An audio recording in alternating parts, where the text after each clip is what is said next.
plans de tous les groupes armés, y compris les FDLR et les M23. Nous sommes vivement préoccupés par l'ampleur et la vitesse des progrès récents des M23 et des forces de défense rwandaises dans l'est de la RDC. En décembre, le Conseil prorogeait le mandat de la MONUSCO. Depuis, le M23 poursuivit ses offensives inacceptables, tout comme les forces de défense rwandaises au nord Kivu, au sud Kivu. Offensives qui ont mené à la prise de plusieurs villes et villages.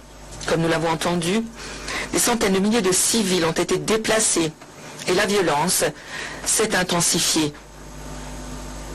Nous sommes également vivement alarmés par la déclaration des M23 disant qu'ils ont l'intention de prendre Goma, une ville où la situation humanitaire est déjà catastrophique.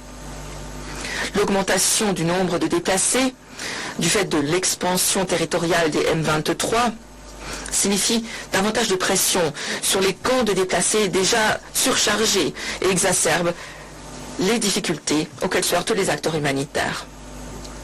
Ce matin, le ministre des Affaires étrangères du Royaume-Uni s'est entretenu avec le président Kagame et a demandé une désescalade urgente, soulignant la nécessité pour le Rwanda et la RDC de retourner rapidement, urgemment même, à la table de négociation.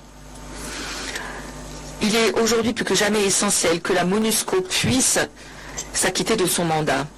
Les attaques des M23 contre les casques bleus, avec l'appui des RDF, doivent immédiatement cesser.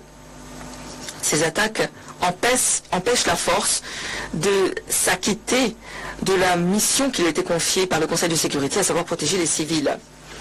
L'orage, le brouillage des signaux GPS par le Rwanda, qui fait entrave aux opérations humanitaires de l'ONU, doivent également cesser. Nous exhortons toutes les parties à ne pas oublier les obligations qui leur sont faites en droit international humanitaire. Enfin, Monsieur le Président, le Royaume-Uni remercie une fois encore l'Angola pour son rôle de chef de file à la tête des efforts de médiation. Nous encourageons la RDC et le Rwanda à reprendre les négociations et à concentrer leurs efforts sur des progrès tangibles et à respecter les engagements pris au titre du concept d'opération. Il ne saurait y avoir de solution militaire à cette situation. Les combats doivent cesser. Les civils doivent être protégés et les partis doivent travailler de bonne foi dans le cadre du processus politique. Je vous remercie. Je remercie le représentant du Royaume-Uni pour son intervention et donne la parole au Danemark. Merci, Monsieur le Président. Madame la représentante spéciale Keita, merci pour votre exposé d'aujourd'hui. La MONUSCO est confrontée à des pressions immenses. Le Danemark se félicite de votre action à la tête de la mission. Nous remercions aussi Madame Souya et par son truchement l'ensemble des humanitaires en RDC, ainsi que le secrétaire général adjoint Lacroix, le département des opérations de paix pour leurs efforts inlassables à l'appui de nos casques bleus. Je me félicite de la présence du ministre des Affaires étrangères Wagner à cette séance. J'aimerais pour commencer adresser toutes nos condoléances aux familles, aux amis, aux collègues des casques bleus courageux qui ont consenti le sacrifice ultime au service de la paix. Monsieur le Président, alors que je vous parle, les M23, avec l'appui des forces de défense rwandaises, progressent vers Goma. Le Danemark condamne dans les termes les plus vigoureux l'offensive des M23 à Goma et la récente prise de Minova et Sake. Les souffrances humaines qui en ont découlé et qui continuent de découler sont inimaginables et inacceptables.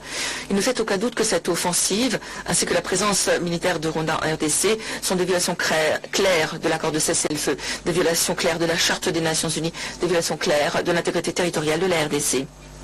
Nous demandons à M23 et ODER de cesser ces opérations, de se retirer des zones occupées immédiatement. Monsieur le Président, la MONUSCO opère dans des circonstances extrêmement difficiles, confrontée à une opposition hostile qui utilise le brouillage des signaux GPS et des armes de pointe. Ceci limite considérablement les capacités de la mission, mais entrave l'acheminement de l'aide humanitaire et complique l'accès aux populations civiles les plus vulnérables. Que les choses soient claires. Le Danemark déplore en les termes les plus vigoureux toute attaque visant les casques bleus, le personnel de l'ONU et les partenaires humanitaires. Ces attaques sont inacceptables. Il s'agit d'une violation du droit international qui pourrait constituer un crime de guerre.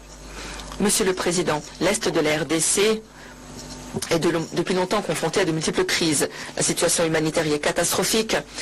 Avec les avancées du M23, la protection des civils est menacée, notamment dans les camps de déplacés.